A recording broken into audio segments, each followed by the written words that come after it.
Boa tarde, sexta-feira, dia 22 de novembro, dia da música e dia do músico.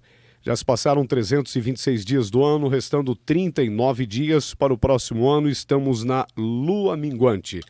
Hoje, no primeiro bloco, aqui na Rádio Taio FM, no Linha Aberta, recebemos o professor Cassiano Marafon, ele que também é diretor de comunicação do Sindicato dos Professores de Santa Catarina. Vários assuntos, inclusive da sua área de atuação, e outros assuntos, claro, da política estadual, da política nacional e da política aqui municipal. Professor Cassiano, seja bem-vindo à Rádio Taio FM mais uma vez. Boa tarde, Marcos. Boa tarde, ouvintes da Taio FM. É um prazer novamente estar aqui nos microfones da rádio, trazer algumas informações, fazer um review aí do que está acontecendo, né? Também esquecemos de colocar aí que eu sou conselheiro estadual do Fundeb, então a gente fiscaliza aí o dinheiro a nível estadual que vem para as escolas estaduais, né? Cerca de 2 bilhões de reais a gente fiscaliza, então é muito dinheiro. Todo mês? Né? Na verdade são 2 bilhões ao ano, né? Uhum. Por mês fica na casa dos 200, 220 milhões mensal que a gente faz a fiscalização em Florianópolis, lá através do Conselho Estadual de Educação e o Conselho Estadual do Fundeb também. Nós vamos entrar num dos assuntos ainda muito debatido, que foi aí a liberação do ex-presidente Lula. Em entrevista à BBC News Brasil, o ex-estrategista-chefe de governo de Donald Trump chamou o Lula de cínico e corrupto.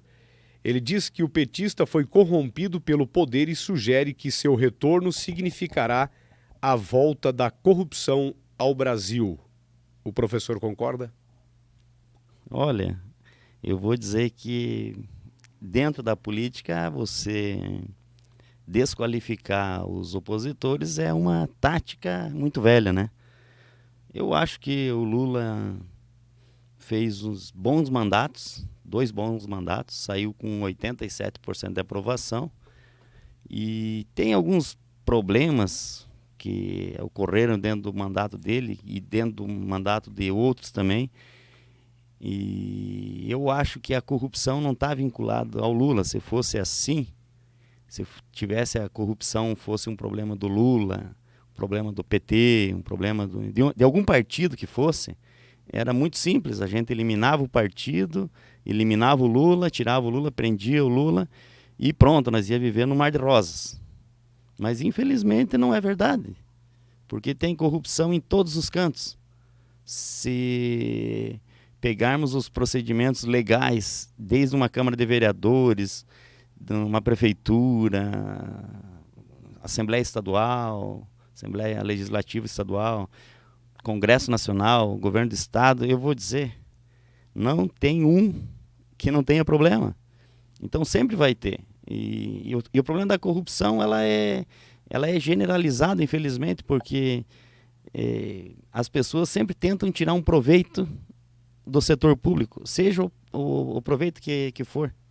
Então, se tem uma luz ali na pracinha, uma lâmpada que fica meio liberada ali, que o pessoal dá uma olhada, assim, opa, essa aí tá meio fácil.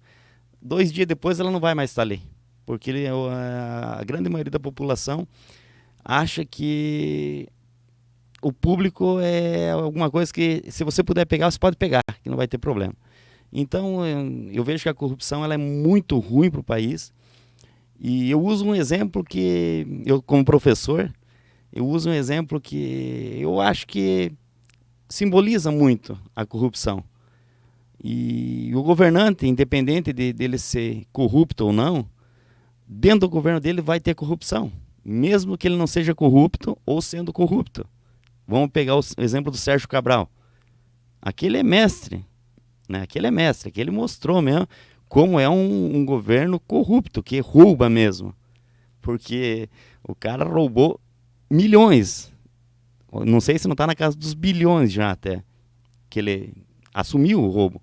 Então, um governante que tem muito dinheiro, vamos dizer assim, eu sou um conselheiro estadual do Fundeb. Lá a gente fiscaliza, não passa pela nossa mão, mas a gente cuida de 2 bilhões de reais. É muito dinheiro.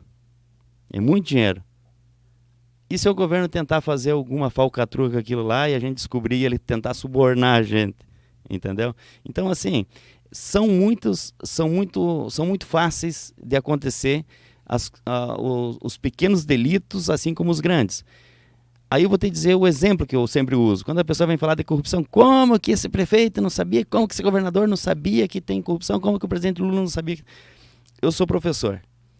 E eu dava aula e dizia assim para os meus alunos, olha, vocês podem usar livro, caderno, vocês podem usar tudo que vocês tiverem disponível aí, menos celular, computador, internet, vocês não podem usar, mas para fazer as avaliações, vocês podem usar tudo que vocês tiverem. O que for de vocês, o que vocês anotaram no caderno, vocês podem usar.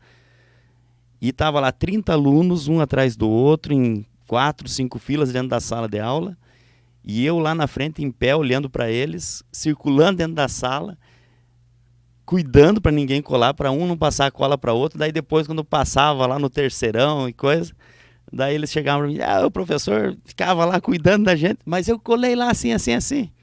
Ou seja, se eu que sou um professor numa sala de 50 metros quadrados, cuidando de 30 alunos que estão com as suas carteiras ali na frente, e ainda sempre tem algum que consegue colar, imagina um governo, vamos pegar só a prefeitura de Itaió, olha o tamanho que é a prefeitura de Itaió, olha quantas salas tem, olha quantos departamentos tem. Se alguém quiser fazer alguma corrupção, vai fazer. Até o prefeito descobrir, ou até alguém descobrir, vai demorar muito tempo. Então, ou seja, a corrupção ela é das pessoas, não é do partido. O PMDB não é corrupto, o PT não é corrupto, o PP não é, o PSD não é, mas todos esses partidos têm pessoas lá dentro que são corruptas. Independente de qual seja o PMDB vai ter, o PT tem, o PSD tem, o PSDB tem, todos os partidos. Não se salva nenhum partido que não tenham pessoas que praticam corrupção. Cassiano. Mas nenhum partido tem a corrupção como o seu modo de sobrevivência. Eu acho que já foi bastante debatido, mas tem sempre aquela pergunta, e eu acho que seria um momento importante até de você nos relatar aqui, o porquê o professor Cassiano defende o ex-presidente Lula. Eu defendo o mandato que ele fez. Os mandatos que tanto o Lula quanto a Dilma fizeram, eles foram mandatos voltados ao povo. E as pessoas sentiram isso nas suas vidas. Eu vou dizer para você que todos os mandatos que aconteceram nesse país, nos municípios que eu vivi, no estado de Santa Catarina que eu vivi, sempre teve problema de corrupção, todos, nenhum escapou. Mas as ações de governos que mudaram a vida das pessoas foram as ações de governos que o presidente Lula e a presidente Dilma executaram. Essas políticas que eles fizeram mudou a vida das pessoas. Minha Casa Minha Vida, as pessoas passaram a construir casas, comprar suas casas, gerar emprego a partir daquilo, a indústria produzir para as construções, né, inclusive eletrodomésticos e coisas. Então, o dinheiro, só veja, o dinheiro, se você pensar numa pirâmide, o governo que nós temos atualmente, ele pensa que você tem que dar o dinheiro em cima, né, naquela pontinha que tem em cima, daqueles 5% de pessoas ali que tem muito dinheiro, e 1% que são muito ricos. Você diz, coloca o dinheiro aqui em cima e eles vão fazer chover para baixo. Só que uma pontinha, ela não vai conseguir chover na pirâmide inteira. E quando você faz o inverso, você coloca o dinheiro embaixo da pirâmide, onde está maior número de pessoas, que foi o que o presidente Lula e a presidente Dilma fizeram, colocar dinheiro embaixo da pirâmide, você dá dinheiro para as pessoas mais pobres, porque as pessoas mais pobres elas têm uma necessidade de consumo muito maior. Porque uma pessoa mais rica, ela já chega lá e diz assim, eu quero comprar um carro, ela vai lá e já compra o carro que ela quer. A pessoa pobre não, a pessoa pobre vai lá e vai comprar um carro de 3 mil, depois vai para um D8, depois vai para um D10, e isso que movimenta a economia. Assim como os móveis dentro de casa compram um intermediário, depois compram um melhor, e assim vamos dizer assim, é o ciclo econômico. Então, se você colocar dinheiro para as pessoas mais pobres, elas vão gastar, e o dinheiro vai chegar lá em cima para os mais ricos. E se você colocar os dinheiro lá em cima, para chegar até lá embaixo, não vai chegar. Infelizmente, não vai chegar. Outra pergunta que lhe faço: a liberdade de Lula foi uma decisão da Suprema Corte, uma decisão de 11 juízes. Na sua opinião, o Supremo Tribunal Federal trabalha contra o presidente Bolsonaro? Olha, eu acho que o STF, que é o que você está se referindo aí, eu acho que eles entraram numa seara muito ruim. Porque nós temos 3 poderes no Brasil: o judiciário, o legislativo e o executivo, né? Cada um tem sua competência. A partir do momento que o judiciário entrou para a vida política, interferir tanto no legislativo quanto no executivo, eles começaram a criar monstros. E o pior é que quando você cria monstros, eles vão crescendo. E aí quando eles vão crescendo, cada vez vai ficando mais difícil de você cuidar dos bichinhos. Então, o STF é guardião da Constituição. E se a Constituição está lá escrita, eles têm que fazer a interpretação da lei, não da política. Da política é lá no legislativo e lá no executivo. O legislativo vai debater as leis, vai mudar as leis, vai alterar as leis e vai fazer o que tem que ser feito. E o executivo vai fazer com que essas leis se cumpram, né? O judiciário, ele tem que deixar de fazer política e fazer justiça. E justiça, quando a gente fala em justiça, a gente não fala em operações. Eu fico, assim, até meio triste quando as pessoas dizem: ah, porque a Lava Jato. Eu defendo a Lava Jato. Eu defendo a justiça. Se a Lava Jato está dentro da justiça, também eu vou defender. Qualquer operação, como é que teve a operação aqui outro dia aí, que é Curupira? Aqui no Alto Vale, né? No Alto Vale, está dentro da justiça, é para fazer justiça, nós estamos do lado da Operação Curupira. Agora, se ela for para fazer perseguições políticas, usar o judiciário para fazer atuação política, aí a gente vai ter que rediscutir a função do Estado. Pensar o que Montesquieu pensou lá quando ele escreveu lá o Estado Democrático de Direito, no princípio das leis. Então, nós precisamos discutir sem medo de dizer assim: olha, tem erros. Claro que tem. Não vai ter governo perfeito e não vai ter governo imperfeito. Perfeito na totalidade e imperfeito na totalidade. Vai ter sempre um que vai acertar mais para algum lado. Se eu fosse um investidor da Bolsa, eu ia estar muito feliz com o governo atual, se eu tivesse muito dinheiro. Porque cada dia há mais garantia para quem tem dinheiro e menos garantia para quem trabalha. Então, você me pediu lá da questão por que eu defendo o Lula. Eu defendo os mandatos deles, né? Eu defendo os mandatos dele. Eu sou muito mais Dilma do que Lula, porque a Dilma não rege nenhum processo de corrupção contra ela, primeiro.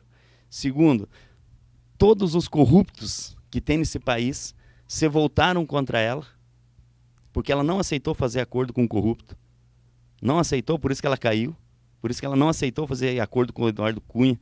E o Eduardo Cunha derrubou ela, junto com mais uma leva. Já o Lula, ele tem esse defeito. Ele é muito de apaziguar, de fazer acordos. Ah, vamos acertar isso daqui para fazer o negócio funcionar. E nem tudo faz funcionar pelo acordo. Tem coisas que você tem que dizer: não, isso é errado, e não adianta, não vamos fazer acordo para fazer coisa errada. Tá? Então o presidente Lula tem essa, vamos dizer assim, essa culpa, claro que tem. Agora, não dá para considerar que a condenação dele foi normal. Um processo que correu em cerca de 1 ano e meio, né? E colocaram ele na prisão antes da eleição, porque de medo que ele estivesse nas ruas fazendo campanha. Então, e a pá de cal, para mim, foi quando o juiz que condenou foi convidado para ser o ministro da Justiça. Então, assim, vamos só fazer a parte de estar do outro lado. Vamos pensar que fosse o juiz do STF que tivesse prendido o Bolsonaro para o Lula ser o presidente. O que as pessoas iam estar falando? O que as pessoas não estão falando. Então, assim, eu acho que a política, ela tem que ser muito bem discutida, tem que ser muito madura, tem que ser desprovida de interesse pessoal, né? Então, quando as pessoas vão lá achando que vão entrar na política para ganhar dinheiro, pode ter certeza, não vai sair boa coisa daí. Na interpretação de alguns ministros e advogados, o voto do ministro Toffoli levará à anulação da investigação sobre o filho 01 do presidente. Você acredita nisso?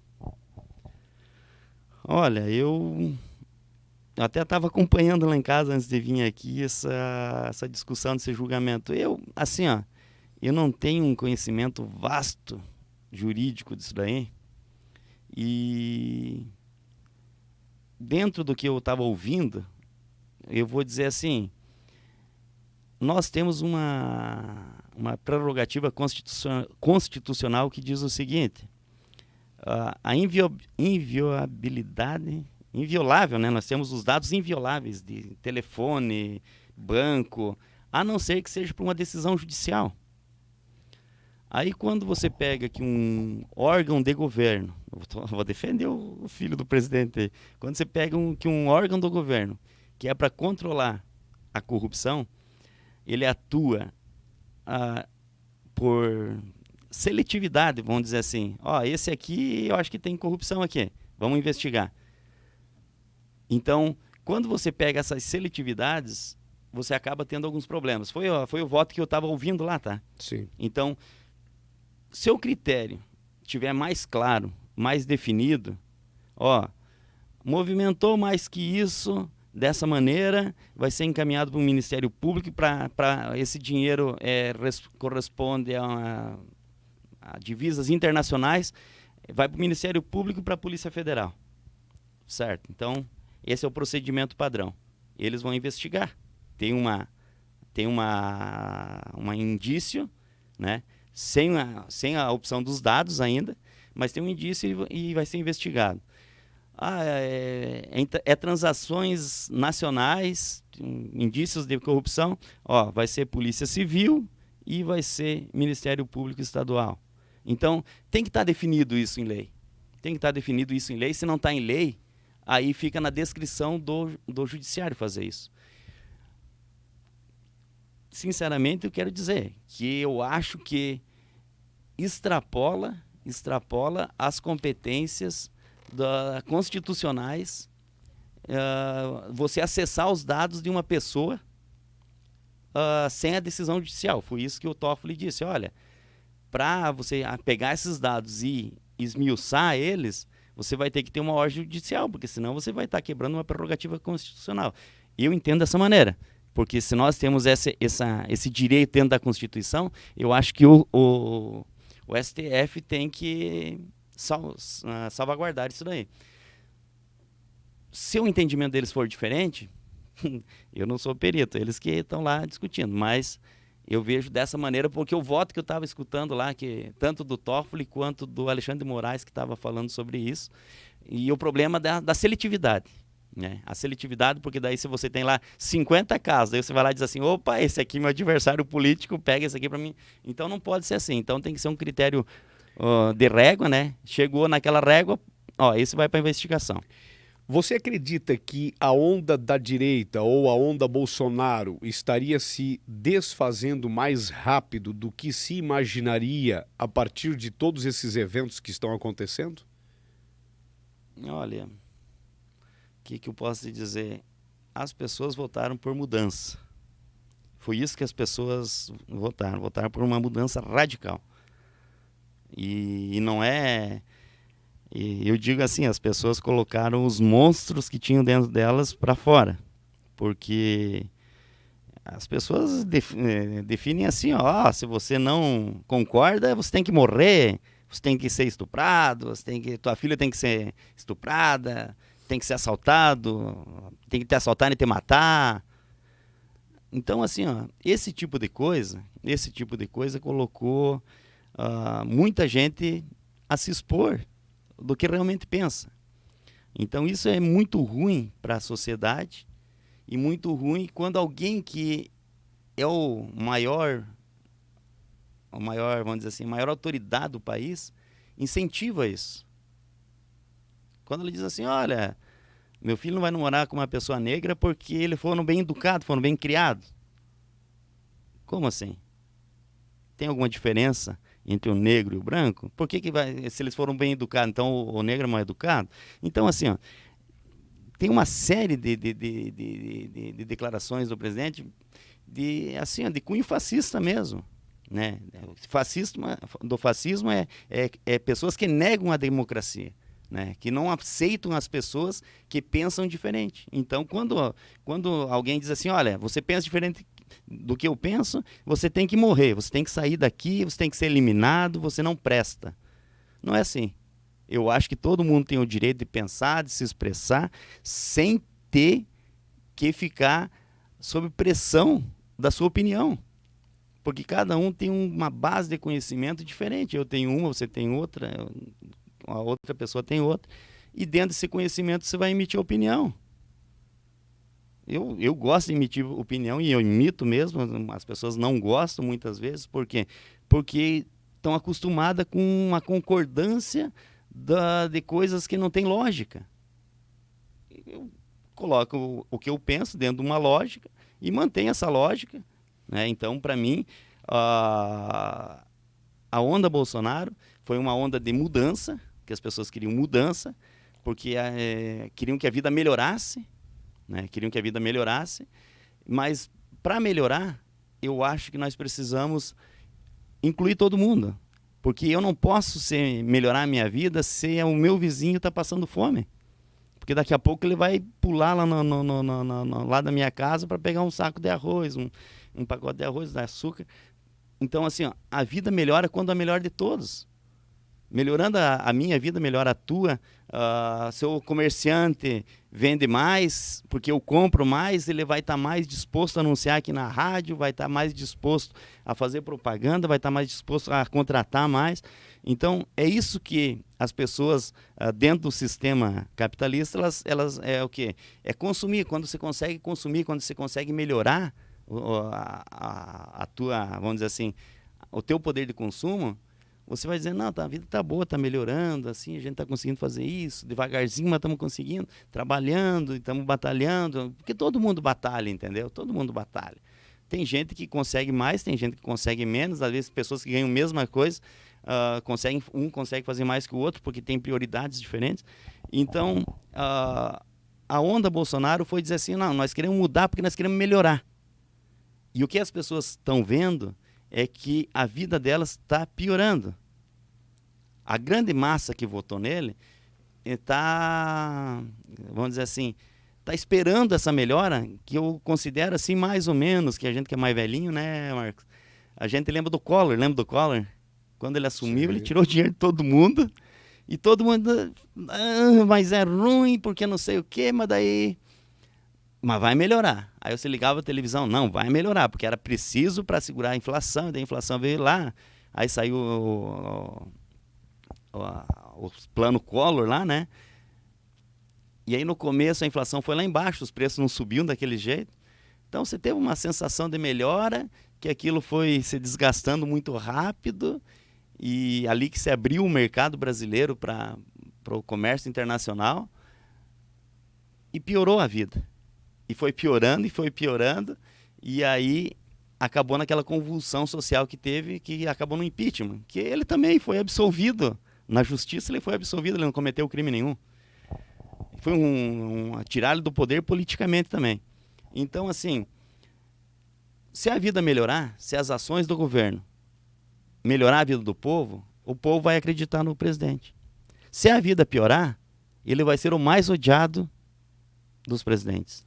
Então, ainda tem, assim como tem os lulistas, que eu conheço vários, que são doentes. Você não pode falar do Lula que é briga. Entendeu? Os caras vão pro tapa mesmo. E tem outros que, assim, ó, eles dizem, você defende. Não, eu defendo os mandatos que o Lula fez, defendo os mandatos que a Dilma fez, que foram excelentes. Chegamos em pleno emprego, guardamos dinheiro, pagamos a dívida, na verdade não pagamos, né? Trouxemos ela para o Brasil para você ter controle sobre ela. E então vários fatos que melhoraram a vida do povo. O salário acima da inflação, as estatais trabalhavam para o governo, não para o mercado. Então a gasolina não subia da forma que sobe hoje. Por quê? Porque a intenção era que o povo tivesse o combustível mais barato para baratear o custo de vida, a eletricidade mais barato, porque... O gás acho que vai chegar a 100, né? A promessa era 30... É 30, parece, né? Mas é que parece quando chegar a você 100. entregar essas coisas para a iniciativa privada, que eles querem lucro, e o lucro não tem o que sacia, eles sempre querem mais, aí não tem limite. É que nem assim, ó, quando privatizar a água, quando se entregar a água para uma empresa, nós vamos pagar 3 vezes o valor que nós pagamos hoje na água. Por quê? Porque a água é essencial para tudo. E a empresa sabe disso. E a hora que ela controlar isso, ela vai... Então, assim, a onda Bolsonaro é uma onda de extrema direita, tem que classificar, porque nós temos a direita tradicional, que vem ali o PSDB, o PSD, o PP, o PMDB numa centro-esquerda, centro-direita, aí temos o PT com centro-esquerda, aí um pessoal um pouquinho mais para a esquerda, e aí tem os partidos de extrema esquerda também, que são o PCB e o PSTU, né, que também não conseguem expressividade, mas até onde vai isso? Para mim, vai até onde que o povo se sentir na insatisfação. Então, a insatisfação é o quê? É você chegar na mesa de meio-dia e olhar o prato e o prato está pela metade. Aí a insatisfação vai vir. Vamos lá, para dar tempo aqui, o Eduardo Bolsonaro mencionou o AI-5, que foi um dispositivo usado na ditadura militar no Brasil para fechar o parlamento, tirar aí mandatos de políticos, caçar ministros da Suprema Corte, usar tortura contra inimigos políticos como uma ferramenta possível no caso, né, de a esquerda se radicalizar ou voltar ao poder. Isso poderia se concretizar ou somente é um discurso impróprio do Eduardo, na sua opinião? Não acho que é impróprio, eu acho que ele está dentro das vertentes que eu já citei, que é uma vertente fascista, que não aceita que se faça oposição, que acha que a oposição que se faz ao governo do pai dele é uma oposição que não quer o bem do país. Eu discordo frontalmente disso, e está longe de acontecer, não está. É só nós olhar para a Bolívia que está acontecendo isso lá. Na Bolívia, foram lá, tiraram o presidente, teve problemas na eleição lá, aí o exército foi lá e disse, você renuncia e vai embora daqui. Aí não deixam nem a oposição hoje, que seria a situação que tem a maioria no Congresso, entrar no Congresso, por exemplo, estão prendendo, estão matando. Então, assim, trazer essas falas extremistas, né, radicais, não ajuda em nada. O que vai melhorar o país com isso? A gente vai começar a passar por embargos. Por quê? Porque se você não respeita os direitos internacionais, que contrato que você vai respeitar? Que país que vai querer fazer negócio com a gente? Então, infelizmente, esses filhos do presidente aí são uma vergonha, né? São uma vergonha, os 3, né? Um lá com o motorista, pegava o motorista, nomeava os servidores e pegava um pedaço do salário, ou tudo salário, gente que nem sabia que existia. O outro falando que fecha o STF com jipe, com um cabo e um soldado. O outro lá já está envolvido aí, já estão investigando no caso da... Então, assim, até onde que vai esse presidente com essa volta familiar que ele tem aí? Eu acho que para nós está sendo muito ruim isso, inclusive para ele. Segundo o jornalista o Kennedy Alencar, a Polícia Civil do Rio de Janeiro, com uma hipótese nova agora, como você mencionou, a de que Carlos Bolsonaro possa estar envolvido no crime. O vereador teria uma relação próxima com o Rony Lessa, teve nos dias anteriores uma discussão forte com a Marielle e sequer entrava no elevador da Câmara Municipal quando a encontrava. A hostilidade entre ambos realmente era grande. Você acredita nesse jornalista que publicou essa informação? Olha, o jornalista, quando ele vai emitir uma opinião, você sabe como é que é, né, Marcos? Ainda mais um jornalista de renome internacional que nem o Kennedy. Cara, eu vou te dizer assim, ó. Eu acho que a justiça aí, e aí corrobora com a outra parte ali, assim, ó. E a hora que chegar lá e se tiver problema mesmo? E se ele tiver envolvido? Qual vai ser a interferência do pai daí? Então essas coisas que acabam colaborando com o conjunto da obra. É assim, ó, a polícia investiga, eu confio na justiça, eu acho que a justiça faz um trabalho demorado, né? Eu acho que nós temos alguns problemas no sistema judiciário. Eu confio na polícia civil, a polícia militar. Todas as entidades têm problemas, né? Todas essas instituições têm problemas porque elas são feitas de pessoas e pessoas têm muitos problemas, né? Então, quando você pega a polícia civil, ela vai ter as suas qualidades e também seus defeitos. Você pega a polícia militar, tem suas qualidades e seus defeitos. A gente não pode reclamar da polícia militar dentro do trabalho que elas fazem, por exemplo, aqui em Santa Catarina, né? Agora, para nós aqui, agora um dia eu fui no Montserrat, lá em Florianópolis, e era finalzinho da tarde, e a gurizadinha assim, pobre mesmo, aquele pessoal pobre mesmo. Aí quando deu 6h30 que escureceu, era tipo uma Coab lá, assim, que a Ângela Amin, o Amin fez na época.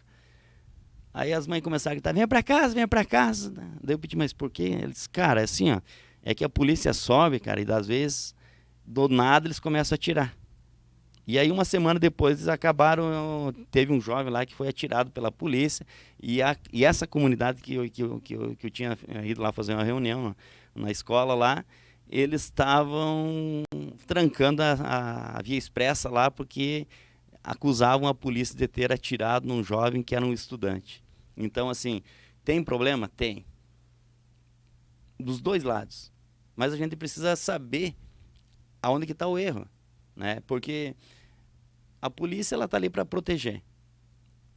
Será que ela tem o direito de julgar, assim, na visão, assim, agora, quanto policial, trabalhador que está lá, ele está em risco de vida. 24 horas de serviço que ele tem, as 24 horas de risco de vida. Então, cara, é um pouco, vamos dizer assim, dos dois lados, complicado. Mas o policial, ele sempre vai estar preservando a sua vida e, às vezes, fazendo um julgamento errado. E nesse julgamento errado, acaba arrumando alguns problemas para a instituição. Porque, às vezes, vou dizer assim, é o julgamento da hora dele ali. Porque você pode atirar, então, às vezes o policial vai precisar atirar, pode atirar. Cara, tá lá com fardado, com colete e coisa, atira na perna. Se o cara reagir, tira na outra perna, atira no braço, entendeu? Depois, se não tiver mais, se o cara não parar mesmo, aí até pode ser que aconteça, mas eu vejo que eles já atiram na cabeça, eles querem atirar na cabeça já na hora, né, cara? Então, é uma coisa que tem que se discutir.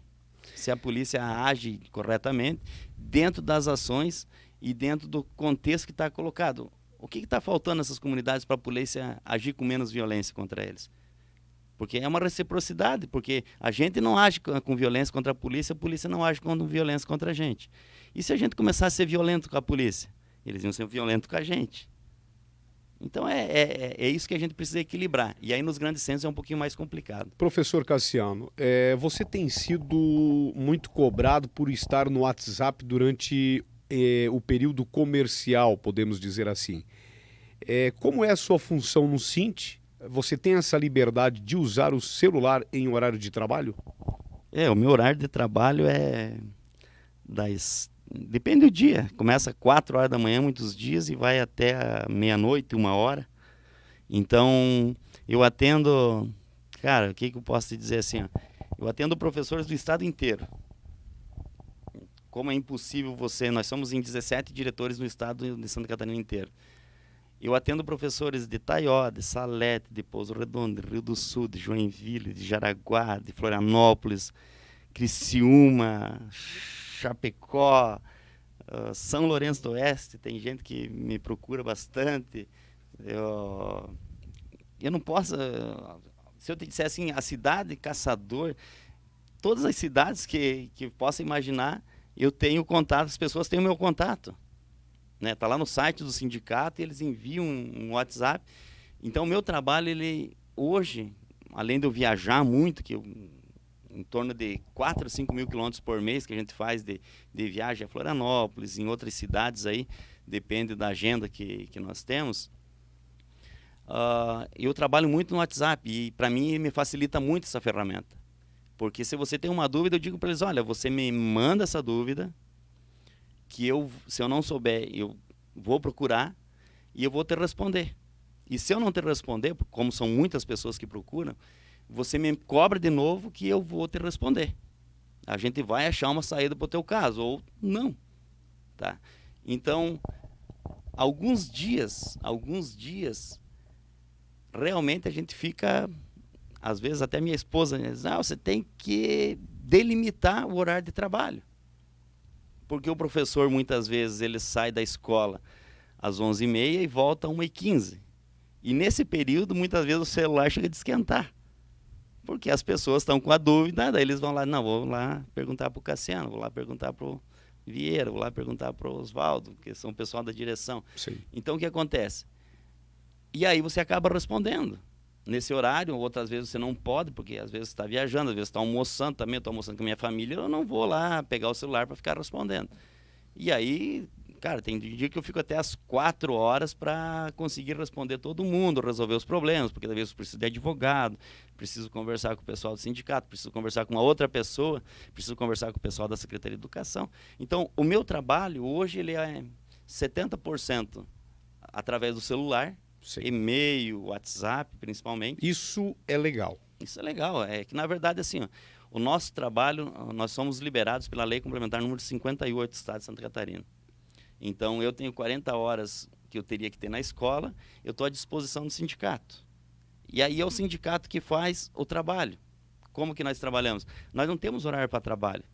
Não temos horário para trabalho. Ó, eu estava trabalhando aqui até 15 para as 4, eu estava respondendo gente de tudo quanto que era lado. Né? Era concurso, era problema na Fundação Catarinense de Educação Especial, era a dúvida de um professor lá que as aulas através do concurso, mas parece que a escola não quer abrir, aí o outro já quer saber quando. Então, assim, são dúvidas. Aí, essa semana eu estou quase só por Taió. Estou só por Taió, praticamente. Aí, sábado, tenho que trabalhar. Sábado tem que ir a Ituporanga, tem o dia inteiro atividade lá. Tem reunião lá dos aposentados, depois tem mais encontro jurídico, então eu faço acompanhamento lá sábado o dia inteiro. Fiquei a semana inteira, vamos dizer assim, meio por casa, sábado eu tenho que trabalhar. Semana que vem eu saio, por exemplo, vou sair na segunda-feira de tarde e vou voltar na quinta-feira à noite.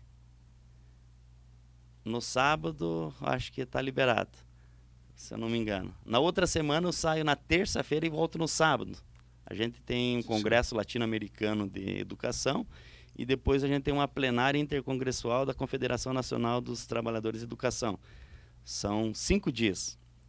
Então, e mesmo você estando lá participando das palestras e cursos e debates, eu vou estar respondendo o WhatsApp dos professores, porque a gente está... é o nosso trabalho deixar a categoria informada. Além de que, hoje, por exemplo, também eu estava distribuindo 5.000 jornais para o estado de Santa Catarina inteiro, para as escolas. Né? Na semana passada nós ficamos fazendo esse jornal, terminamos ele na segunda-feira agora, e quarta-feira, hoje é quinta, Ontem ficou pronto, o cara entregou hoje de manhã e a gente está distribuindo lá, o pessoal está fazendo distribuição lá em Florianópolis para as 30 regionais que a gente tem. Isso é minha responsabilidade.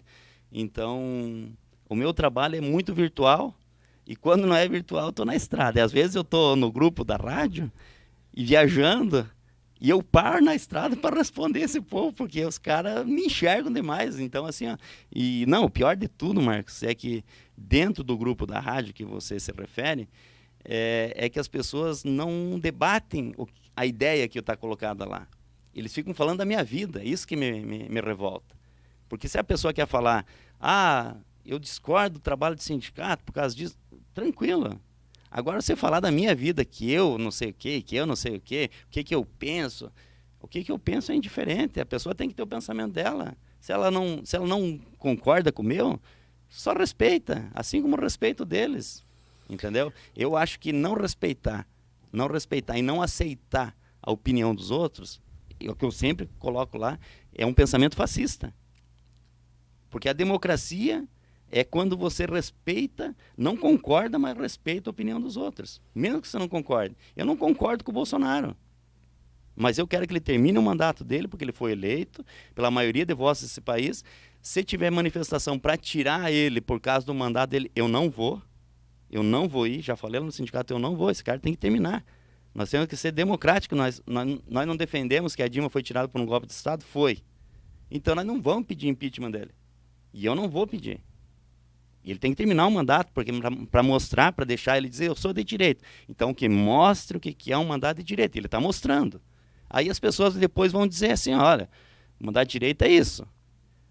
Do Lula é de esquerda. Do Lula nunca foi de esquerda. Ele foi de um centro-esquerda no máximo. E eu digo menos, eu digo, foi de centro olhando para a esquerda. Mas dentro do contexto dá para dizer que foi centro-esquerda. Então, assim, quando as pessoas cuidam mais da vida do outro do que a ideia que está em debate, do que tem que se falar, aí a gente tem problema. Porque a gente não está falando de política, Sim. A gente está falando de pessoas. E quando está falando de pessoas, é mesquinharia. Então nós temos que falar do quê? Tem problema aqui na Câmara de Vereadores? Vamos falar. Quando se coloca no grupo lá, que tem problema aqui na Câmara de Vereadores, tem problema ali na Prefeitura, que gastaram R$500 mil com jornal, com rádio, coisa. Vai passar de 1 milhão. Eu já falava isso em 2012, Marcos. 160 mil. 160 mil foi lá em 2012, no ano de 2012. Com rádio, jornal e coisa. É uma vergonha gastar esse dinheiro. Tinha as farras das diárias que era assustador. Muito pior. 2011, 2012 foi a farra das diárias, depois que deu uma melhoradinha até, tá? Mas assim, é isso que a gente tem que falar. Sim. Mas a gente tem um problema que a política, ela tem um regime que é coronelista, que as pessoas ainda têm medo do político. E não é nós que temos que ter medo do político, é o político que tem que ter medo de nós. Com o governo Moisés, está melhor para a classe dos professores? Olha, não mudou. Continua na mesma batida. Na mesma? Na mesma. É assim, mudou algumas coisas com relação às pessoas que estão lá dentro da secretaria, que são de carreira e que sabem como funciona a escola. Aí elas fizeram algumas modificações que melhorou um pouco a vida dos professores na escola. A forma de trabalho. Isso deu uma melhoradinha. Não dá para negar que não deu. Agora, quanto à valorização, continua igual. Nós estamos sem valorização. Fomos lá pedir para o governador, olha, nós precisamos de 4,17%, que a lei deu para nós isso. Hoje o Estado de Santa Catarina está fora da lei. O governador Moisés, nós chamamos ele de fora da lei porque ele está fora da lei. Bastava 4,17%. A arrecadação do Estado de Santa Catarina aumentou até o mês passado, até o final do mês passado, ali mês de outubro, 1,970 e poucos milhões arrecadou a mais do que o ano passado. O recurso do Fundeb, que eu fiscalizo, 240 e poucos milhões a mais do que o ano passado.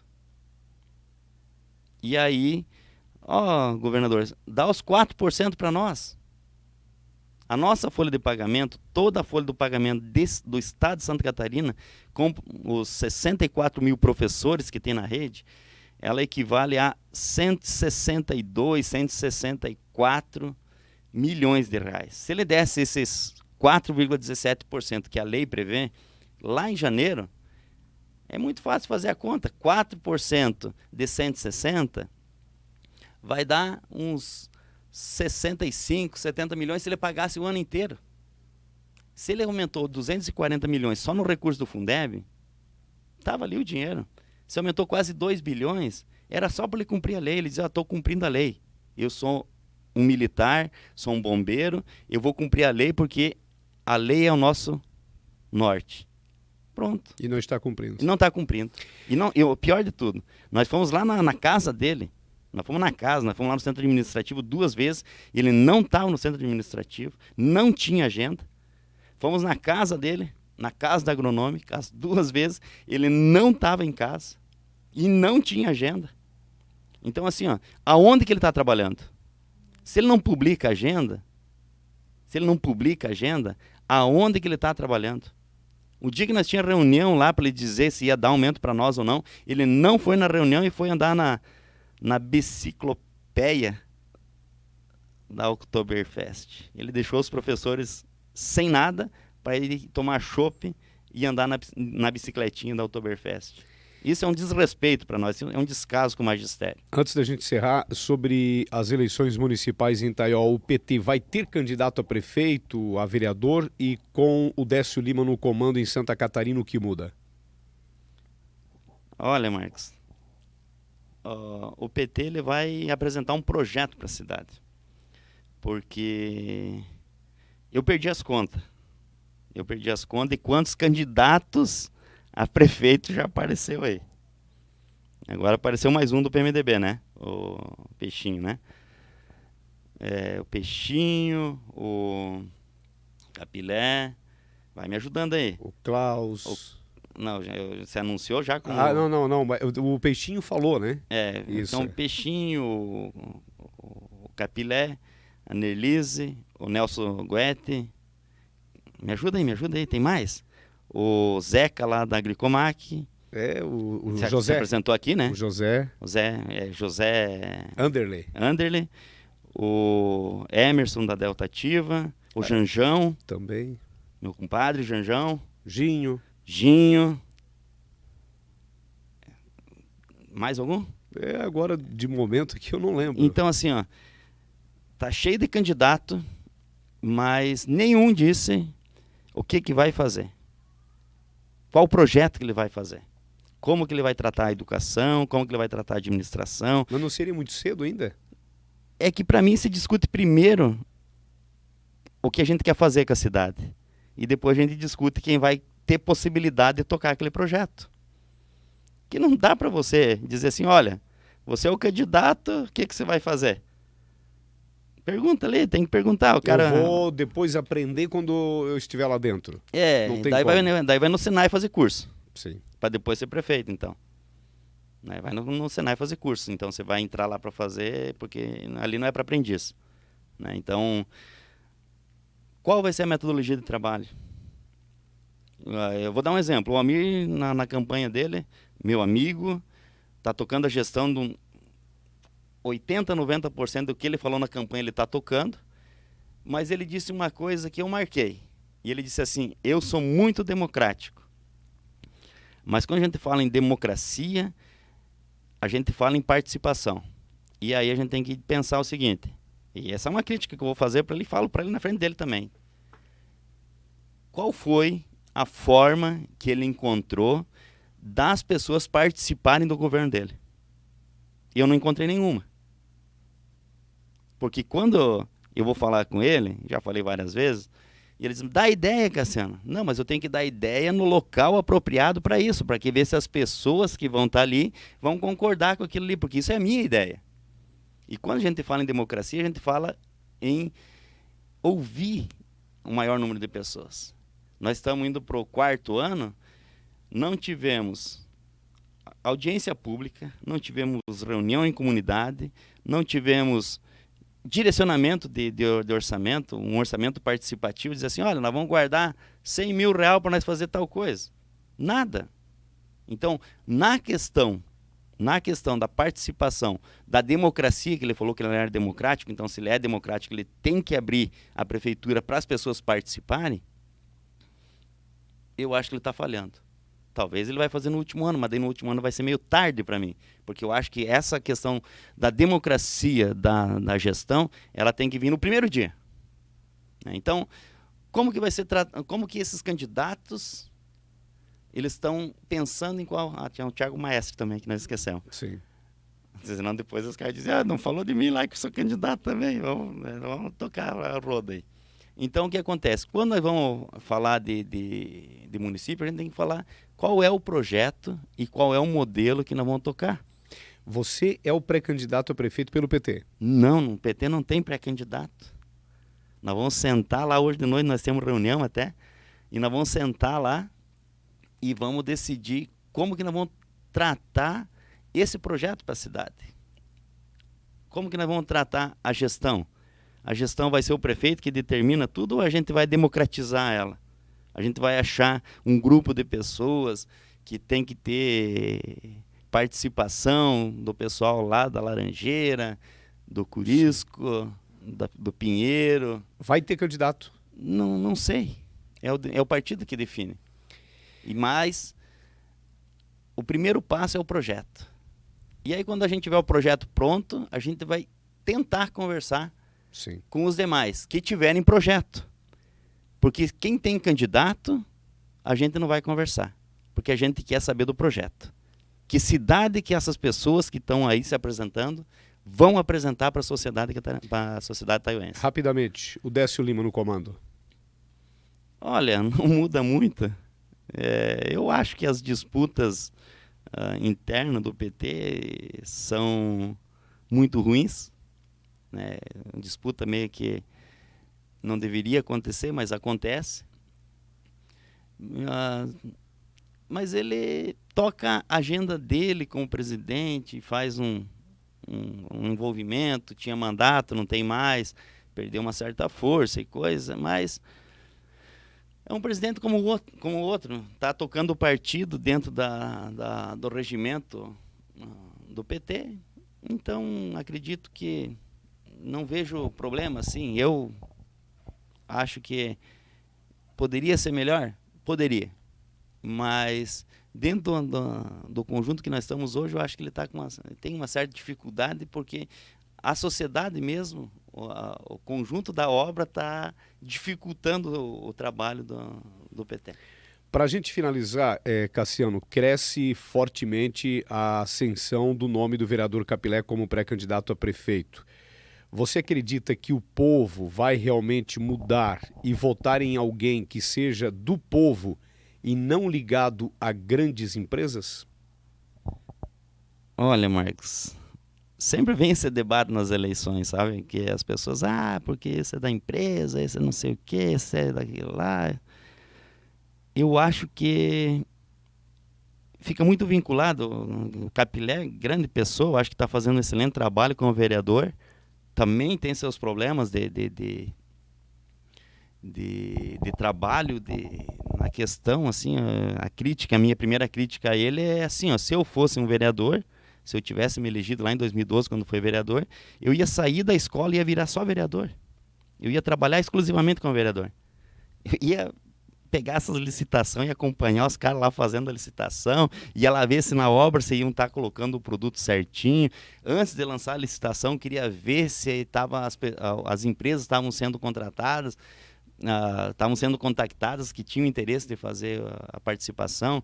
Então, assim, é muito trabalho para o vereador para estar uma vez por semana na Câmara de Vereadores. Então, a minha proposição lá atrás e a minha proposição para o Capilé foi essa, quando conversei com ele, disse, Capilé, deixa essa ambulância e vai trabalhar como vereador. Vai lá fazer jus ao salário que você recebe, quase 5 mil, nem sei quanto está agora. Mas, por aí. Então, assim, mas eu acho que ele faz um bom trabalho dentro do conjunto que ele se elegeu. Acho que é um bom candidato, né? É o que tem uma autonomia um pouco maior do que os demais, por enquanto. É bom citar que o fundo eleitoral, aquele fundão que foi criado, que eu sou favorável àquilo lá, não na quantidade de valor destinado, mas eu sou favorável ao fundo eleitoral porque permite que pessoas como o Capilé, que não têm um poder aquisitivo tão grande, possam disputar uma eleição o ano que vem. De igual com de esses igual para empresários. igual, de igual para igual com o pessoal que tem dinheiro, né? Então, assim, é ruim, porque ocupa um dinheiro público que poderia ser usado em outras coisas. Quando a gente fazer a avaliação da realidade, não vamos inventar coisa aqui de outro mundo. Sim. Nessas políticas rola dinheiro de tudo quanto é lado. E quem coloca dinheiro na política não coloca porque quer ganhar a eleição. Ele quer ganhar uma garantia que aquele dinheiro vai voltar para ele. E vai voltar de um jeito ou do outro. E aí o que acontece? Acaba acontecendo as corrupções. Então, uma forma de combater a corrupção, eu acho que tinha que ser mais centralizado. Eu vou dar um exemplo. O financiamento é público da campanha. Então, o TRE ia dizer assim, quem vai ser candidato a prefeito aqui? Vai ser do PSD, vai ser do PMDB e vai ser do PP. Beleza, tá aqui. Vocês tragam aqui o plano de governo de vocês, a gente vai imprimir e fazer um livrinho com todos os candidatos a prefeito, depois com todos os candidatos a vereador, e todo mundo ia entregar o meu material para as pessoas comparar o trabalho de cada um, a proposta de governo de cada um. E aí saber se aquelas pessoas que estão propondo aquele plano têm capacidade de tocar ele. Porque não adianta, porque o Cassiano é legal, porque o Thiago é legal, porque o Peixinho é legal. Todo mundo que nós falamos o nome aqui são pessoas bacanas, são pessoas legais. Agora, administrativamente, temos diferenças, e muitas. E aí nós temos que saber se o projeto de governo, o projeto que vai estar colocado na cidade, vai ser possível que aquele candidato toque daquela maneira que ele está propondo. Então, eu acho que nós precisamos discutir projeto para depois discutir pessoas. E não colocar a carroça na frente dos bois e dizer que nós temos um candidato, mas não temos um projeto. Nós queremos saber, eu quero saber o projeto. O que vai ser, como que vai ser tocada a saúde, como que vai ser tocada a gestão, vai ter 30 cargos comissionados de novo? Tinha 40, baixou para 30, vai ter os 30 de novo? É isso que nós temos que dizer. O salário do prefeito é 18 conto. É 18 conto o salário do prefeito? Vai baixar, vai aumentar? Vai manter a mesma sistemática de aumentar pela inflação? É isso que nós temos que colocar na mesa. O posto de saúde vai atender da mesma maneira? Tem que deixar claro, nosso posto de saúde vai atender dessa maneira, assim, e vai ter médico, e vai ser feito o trabalho assim. O transporte escolar vai ser feito assim, vai ser feito assado. Tem que colocar o que a gestão vai trabalhar. E depois você diz assim, a gestão é essa. E a pessoa que vai tocar essa gestão é esse aqui. Agora nós colocamos uma pessoa ali e dizemos assim, a gestão depois nós vemos. Não dá. Para mim não dá. Nós queremos agradecer hoje aqui com a gente o professor Cassiano Marafon, ele que é diretor de comunicação do Sindicato dos Professores de Santa Catarina também. Muito obrigado, fica aqui o espaço para a sua mensagem final. Obrigado, Marcos, obrigado pelo espaço aí na rádio. É sempre bom vir aqui, fazia um tempo já que eu não vim, estava até com saudade.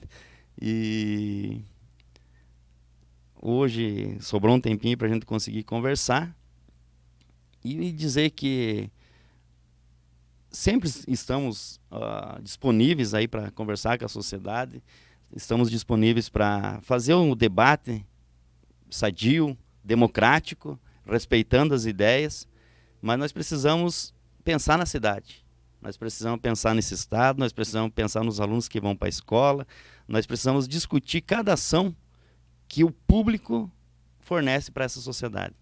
E para isso nós precisamos estar maduros.